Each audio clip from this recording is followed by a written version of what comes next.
Salve, salve, pessoal. Hoje é dia 20 de setembro. Eu espero que estejam todos bem, dentro do possível. Esse aqui é o vídeo 1 de uma série que eu pretendo fazer de comentários, de análise. O pessoal chama de react, mas vai ter um formato um pouco diferente do que eu tenho visto por aí. Vai ser mais um aprofundamento, né? Em textos de um livro que eu estou quase terminando de ler, chamado Máquina do Caos. Né?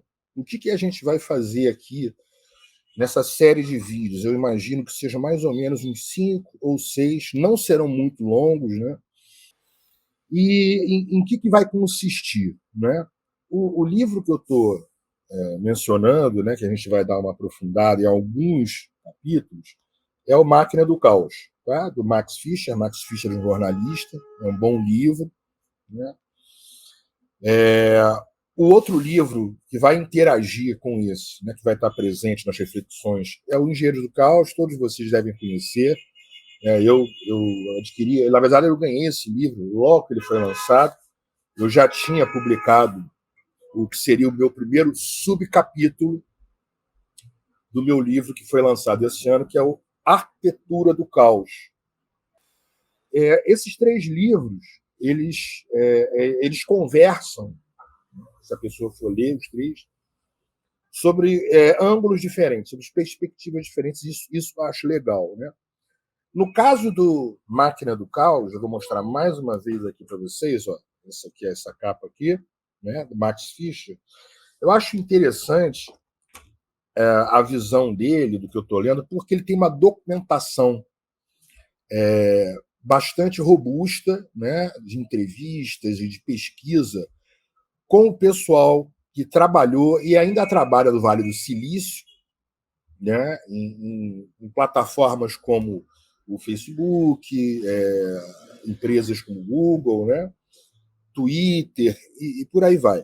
Né? Ele é um jornalista e ele conseguiu produzir uma documentação muito boa, né, a respeito de assuntos que a gente tem tratado aqui, né, dentro dos campos de estudo, que são o campo da psicopolítica e da filosofia das tecnologias e da informação, que a gente trabalha bastante aqui no nosso canal, do Portal Fio do Tempo. Pois bem, dito isso, né, o que esse vídeo de hoje eu vou trazer aqui para vocês? Eu vou pegar um ponto específico, né, de um capítulo do Máquina do Caos, que eu achei interessante, porque ele trata da dinâmica das plataformas, né, de mídias sociais, de redes sociais. Né? Mídias sociais não é o sinônimo de rede social.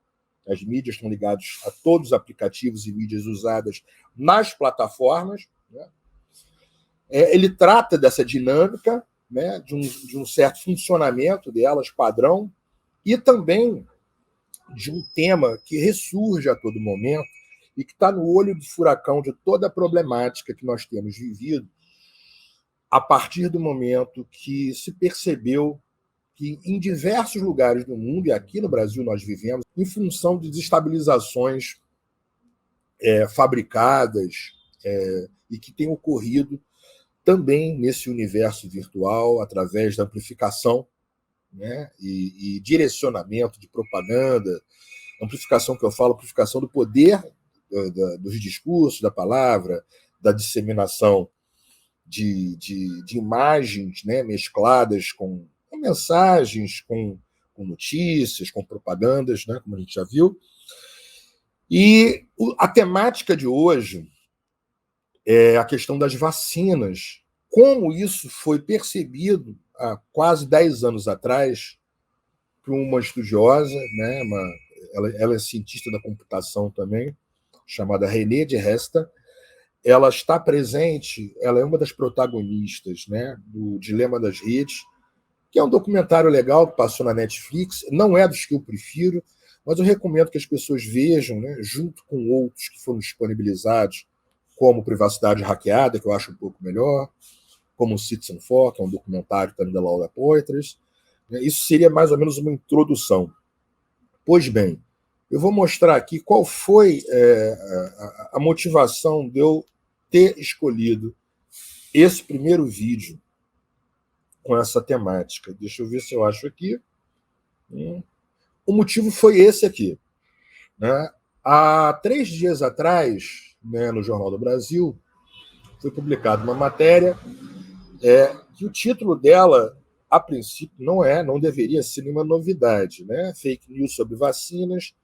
Basicamente, essa matéria ela vai destacar, né, que quando a gente teve aqui no Brasil o auge da Covid-19, né, antes mesmo de aumentar o número de pessoas contaminadas, os lucros da venda de supostos tratamentos precoces aumentou muito. Né? A gente vai lembrar disso, eu lembro muito bem.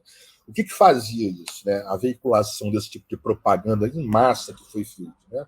Prometia curas meio que milagrosas, né?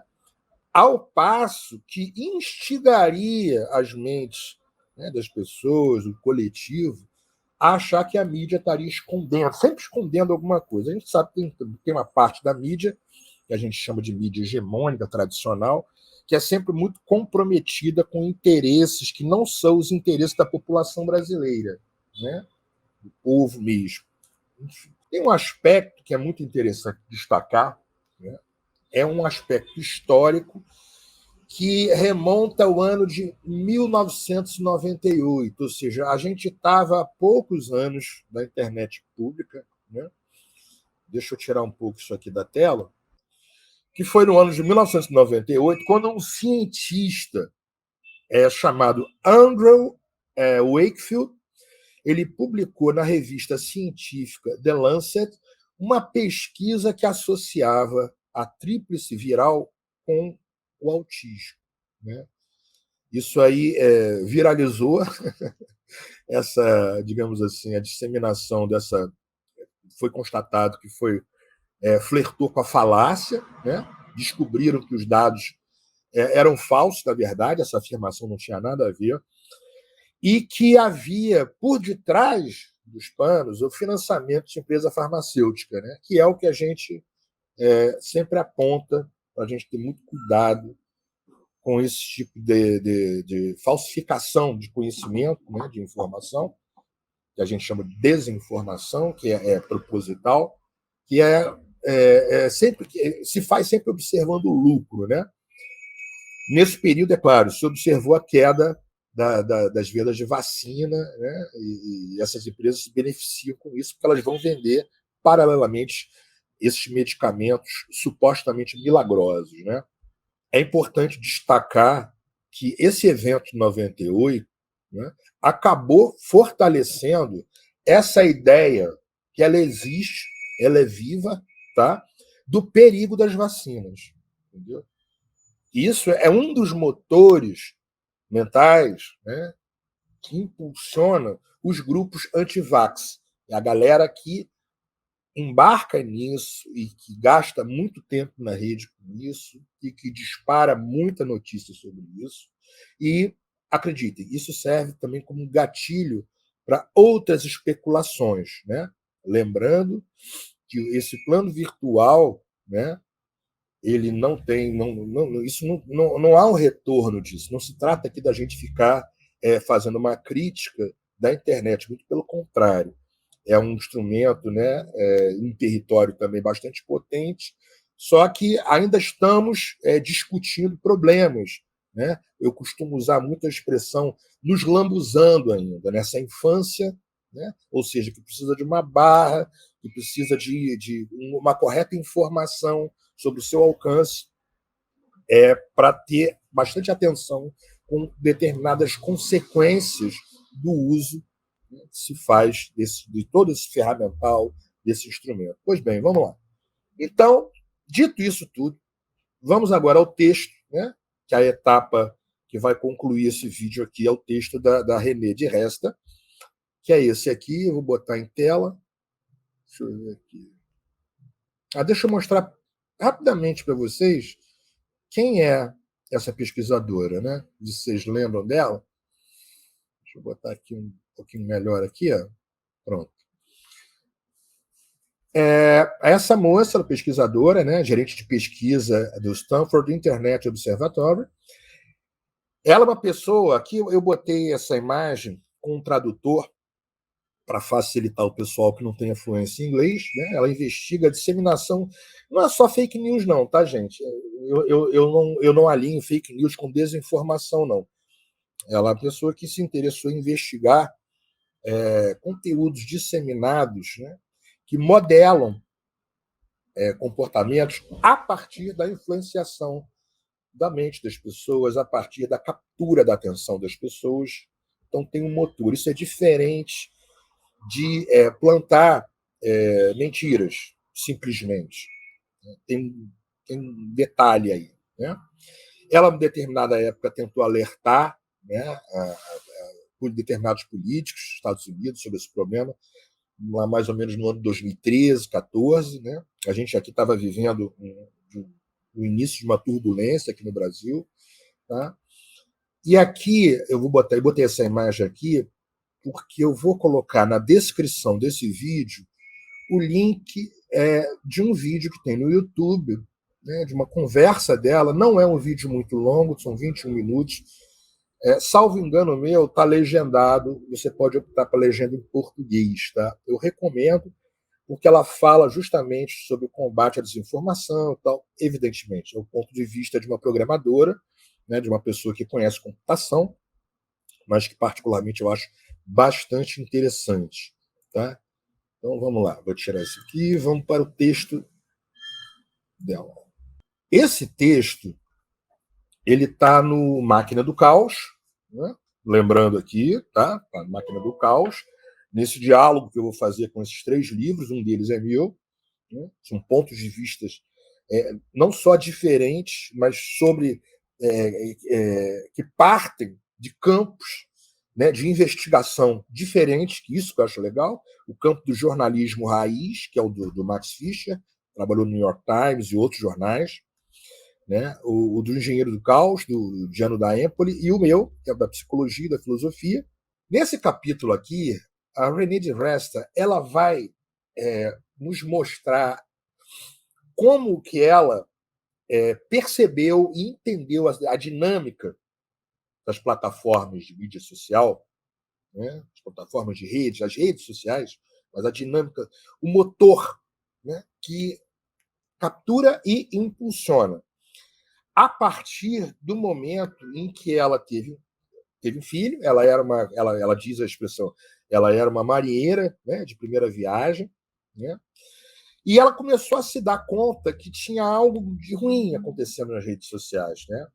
Isso estava atingindo a ela e estava atingindo também, evidentemente, as pessoas que conviviam com ela. O que ela fez? Ela entra num grupo, na época de internet, né, de pais e mães de primeira viagem, marinheiros de primeira viagem, que tinham tido seus filhos recentemente, para trocar ideias, para interagir, né, dicas de como ensinar o bebê a dormir, ou sobre o nascimento dos primeiros dentinhos, sobre alimentação e tal, coisas que existem, né, e que ela achou que ajudaria a ela.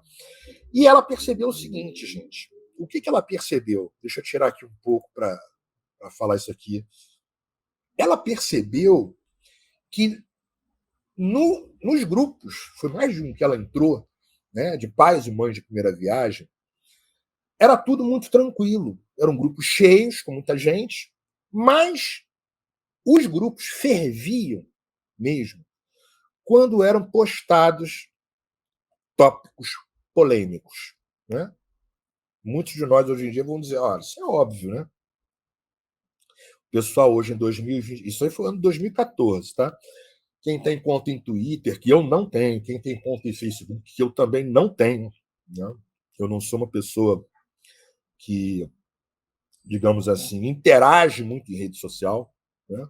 Já tive há muito tempo atrás, Twitter nunca, e ela vai perceber isso, mas veja só, não é exatamente a percepção somente que temos hoje, que é muito comum para quem tem essas contas.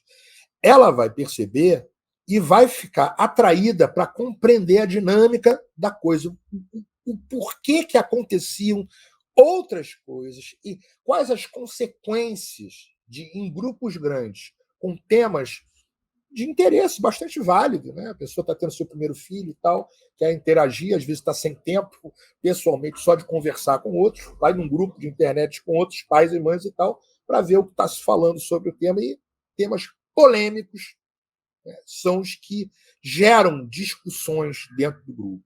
E ela vai dizendo o seguinte, que nessa época, quando ela entrou, em 2014, né, essas tretas que eram os tópicos que rendiam muitas postagens, né, elas ferviam mesmo com o tema da vacinação. Né? Lembrando, era o ano de 2014, ela tinha acabado de chegar no Vale do Silício, né? O Vale do Silício é o local onde reúne-se, né, várias empresas ligadas à alta tecnologia, as plataformas, Google, entre outras e tal. E ela tinha ido para lá para trabalhar como caça startups, né, para uma investidora. Ela vai ficar com a curiosidade atiçada, né, de saber se toda essa efervescência, essa raiva contra vacinas, se tinha algo maior por detrás disso. Né? E ela descobre, a partir da pesquisa que ela vai fazer, né, em documentos que ela baixa, ela tem acesso à internet, tem muita coisa interessante se a gente quiser descobrir muita coisa, mas vai depender da correta pesquisa. Né? Não vai estar à mão, né, na pessoa que passa para você pelo WhatsApp. Né? A maior parte das vezes, muitas vezes, aquilo ali é, né, espuma ou enrolação.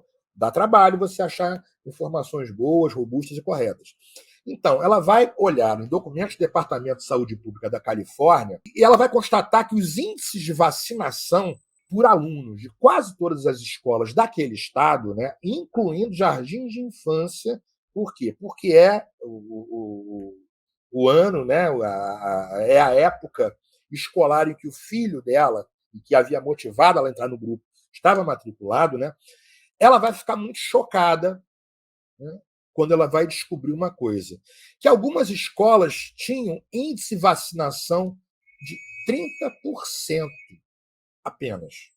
Né? Ou seja, ela vai baixar, então, 10 anos de dados, contando, né, a partir do exame que ela faz disso, que durante aquele período todo, né, esses 10 anos, o crescimento de não vacinados entre as crianças estava evidente. Né? Como é que podia isso estar acontecendo? Né? Por quê? Veja só, aí eu vou lembrar vocês, tá? Do hoje, vou dar um salto aqui rapidinho. Tá? A gente está aqui, parou nesse trecho aqui. Do hoje.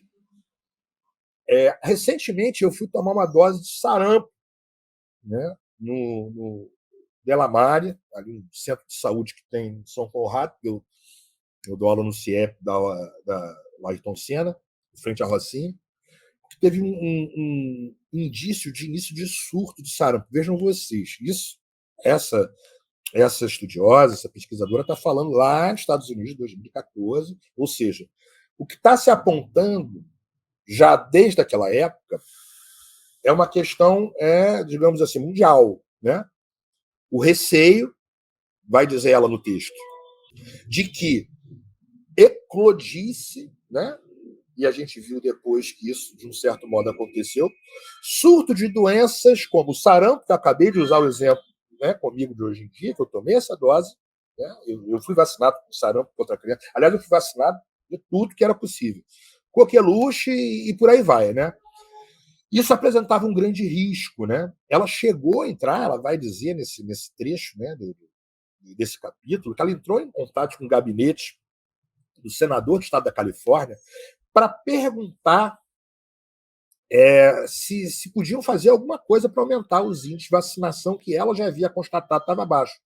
Né? A resposta que ela vai obter é a seguinte, né? Que as pesquisas que o Estado fazia indicavam que 85% da população não só apoiava a vacina, como apoiava a proposta de lei que reforçava a obrigatoriedade da vacinação nas escolas.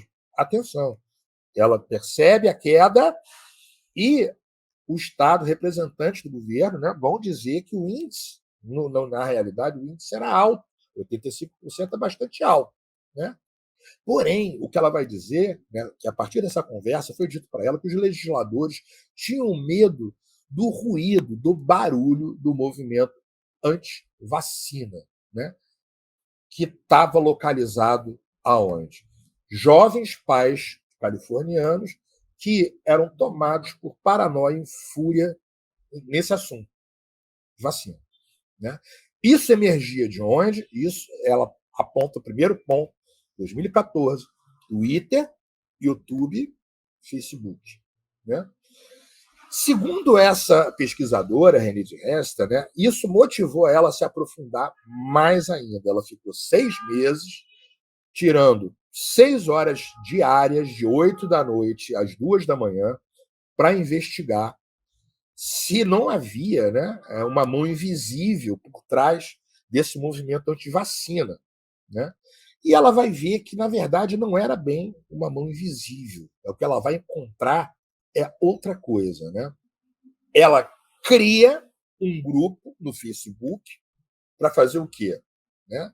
Para mobilizar alguns, pelo menos alguns, né, desses 85% de californianos que supostamente, segundo o governo da Califórnia, quando ela entrou em contato com o senador, apoiavam leis pró-vacinação e a obrigatoriedade de vacinação nas escolas. Ela cria um grupo e ela vai impulsionar, ou seja, ela vai fazer compra de propaganda para divulgar o grupo dela. O Facebook tem essa questão. Né?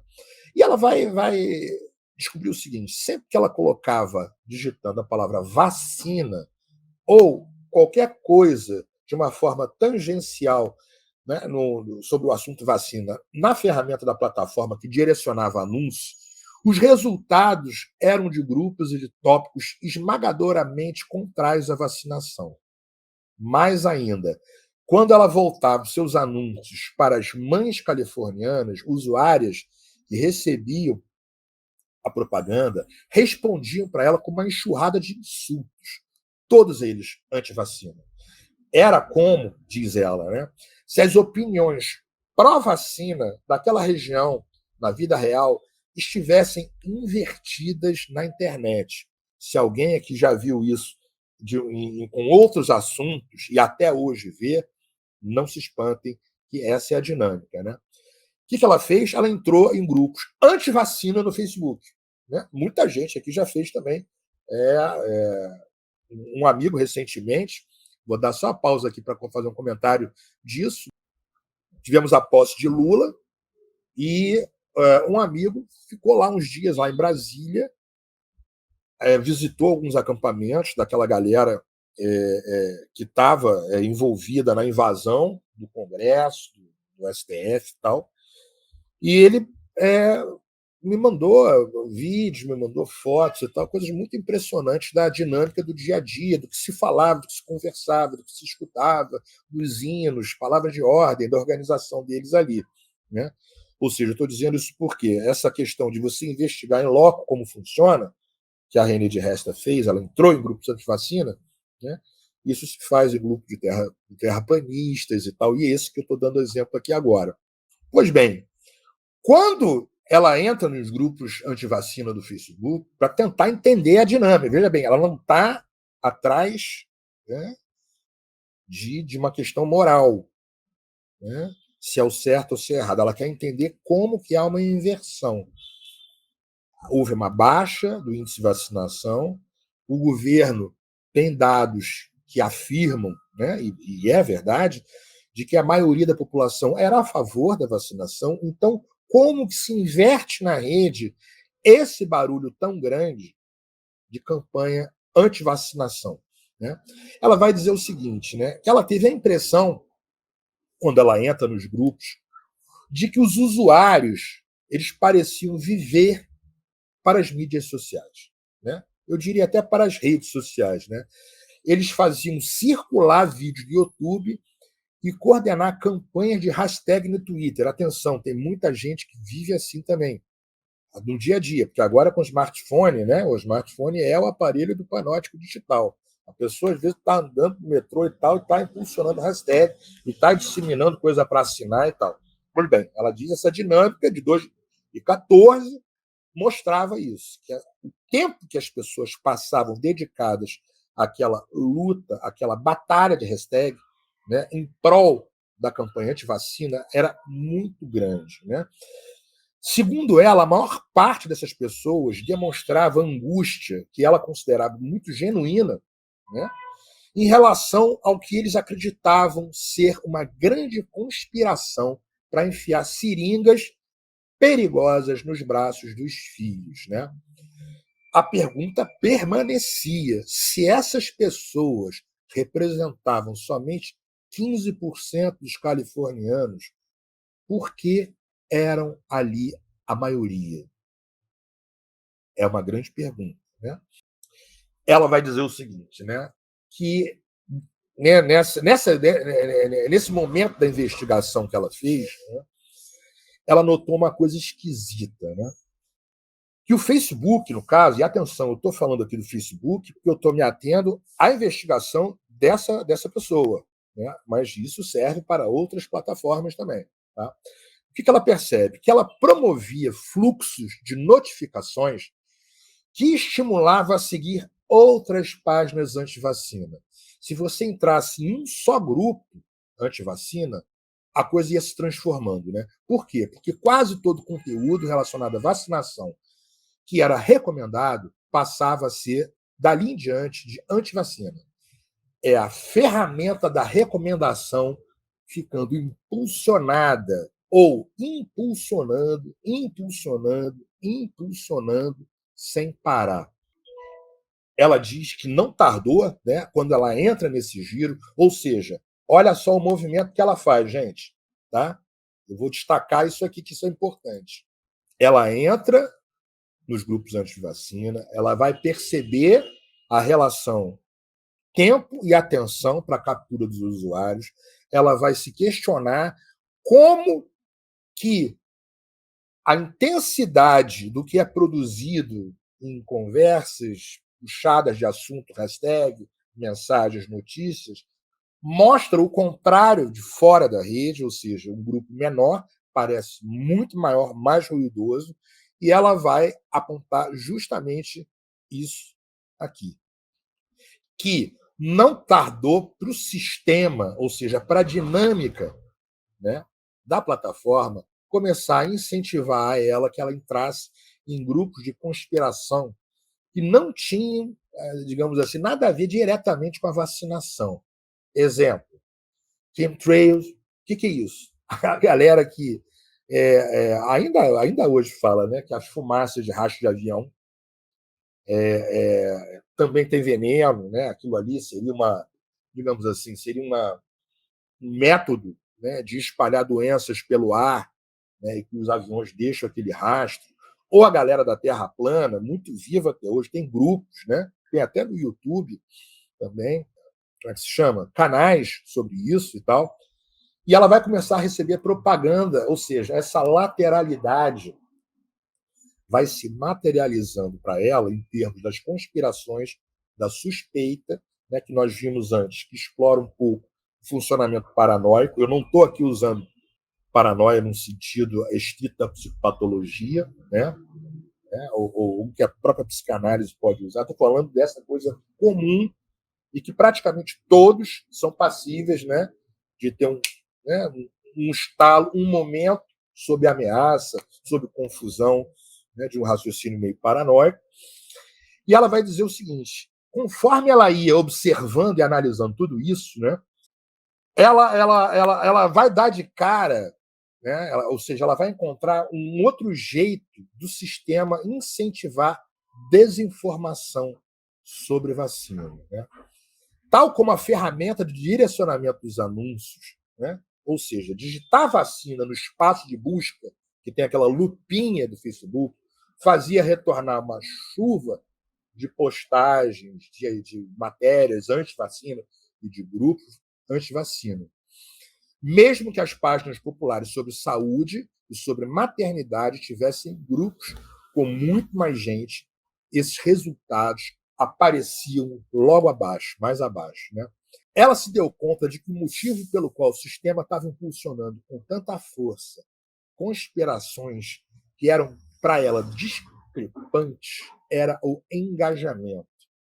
Ora, alguém vai dizer, mas isso não é novidade, Lúcio, o engajamento. Não, a gente fala hoje bastante disso. A questão é entender a dinâmica, né, do que é o engajamento, no caso, para entender o plural das dinâmicas.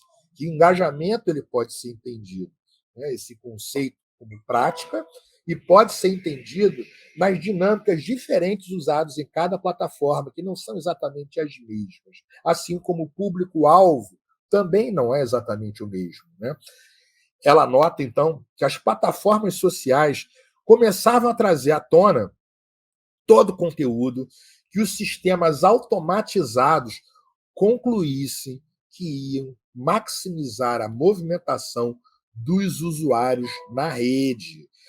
O que fazia, claro, adivinha, a empresa vender mais anúncios, lucrar, né? Fazer mais dinheiro para si com esse funcionamento. A mãe, ela vai se colocar nesse lugar, né? Que aceita que as vacinas são mais seguras, tem poucos motivos para passar tanto tempo discutindo esse assunto na internet. Né? Isso é um fato. Né? Do mesmo modo, vamos fazer uma analogia aqui. A pessoa que não levanta essa coisa louca, né, da Terra plana, ela não vai perder tempo na internet investigando. Eu já fui olhar uma vez, mas eu olhei um vídeo de 15 minutos, nunca mais eu vi, eu fiquei curioso. O que me moveu não foi exatamente a suspeita. Será que é? Será que não é? Eu queria entender o que diziam e o que pensavam algumas pessoas, né, que se agarravam nisso e tal. Pois bem, os grupos de pais com ideias afins em que ela entrou, mesmo grandes, lembra que a gente viu lá no início? Eles tinham a tendência a ser mais sossegados. Né? Não havia essa polêmica, que é uma coisa que é muito característica de plataformas que são verdadeiros campos minados, como eu chamo hoje em dia. O Twitter, para mim, é assim, eu passo ao largo. Né? Inclusive no mesmo campo, muitas vezes, há o problema, né, daquela situação que vira o duelo ao nascer do sol na porta do salão do conhecimento. Né? Um campo de disputa de pessoas, quem sabe mais, quem é o melhor, quem vai arregimentar, né? Trazer para si mais seguidores, que conhece a verdade absoluta, que é mais preparado. É uma coisa horrorosa, né? E vazia, assim, eu acho, falaciosa também, não quer dizer nada. Né? A gente tem que estar preocupado em formar consciência e fazer uma formação de base, que o Brasil ele não é um centro acadêmico, né? Ele não é uma sala de pós-graduação gigantesca. O Brasil é um país colônia, é um país que precisa de educação de base, enfim. Voltando aqui. Qual é o problema, então, gente? O problema é o seguinte: para a inteligência artificial, né, que vai gerenciar uma plataforma de mídias sociais, vamos falar aqui dos algoritmos também, né? Dessas receitas, porque não é a mesma coisa. O YouTube constrói, né? A equipe do YouTube constrói uma receita algorítmica, a do Facebook constrói outra e tal. O que vai saber? Para a inteligência artificial, que gerencia uma plataforma de mídias, é uma conclusão tranquila essa do problema que ela atravessou. Mães interessadas em questões de saúde, elas vão passar muito mais tempo na rede se elas entram em grupos anti-vacina. Por quê? Porque é o tempo e a atenção, né, que foi capturado desse número grande de pessoas, mas que é minoria, mas que acaba fazendo muito movimento e muito barulho e vai ser lido como que gera interesse e engajamento. É aí que a gente entra com a questão que a gente falou agora há pouco, do problema do engajamento. Ou seja, promover esses grupos, galera, por meio de qualquer método que conquiste a atenção dos usuários, vai impulsionar engajamento. Consequentemente, impulsionando o engajamento, vai fazer o quê? Vai conquistar mais adeptos, vai poder vender mais anúncios, vai poder promover a influenciação, vai poder, a partir de promoção da influenciação, que a gente chama tecnicamente de fabricar o consentimento, né? Fabricação de consentimento, pensa na ideia do consenso. Pensa quantas pessoas, quando elas se deparam sobre temas, né, que têm algum grau de abstração, como que impacta o consenso nelas. Se elas percebem, se elas têm a impressão de que é maior o consenso em determinada questão, que ela se sente fora daquilo, como muitas dessas pessoas ficam na dúvida, falam, será que eu estou certo? E tal. Isso acontece muito. Eu não estou dizendo que acontece com todo mundo. Né? Eu vou usar o exemplo meu, que talvez alguns aqui se vejam de modo parecido. Há determinados assuntos que eu tenho uma confiança do olhar que eu tenho, da perspectiva que eu construí, eu não vou dizer que é imune, mas assim, me dá muita segurança de que, olha, eu acho que eu estou pensando correto e tal. Então, o consenso, se me aparece em determinado lugar desse sobre algo, ele não vai ter um impacto tanto de me influenciar, ou de me persuadir, ou de modelar meu comportamento, caso alguém queira usar essa expressão.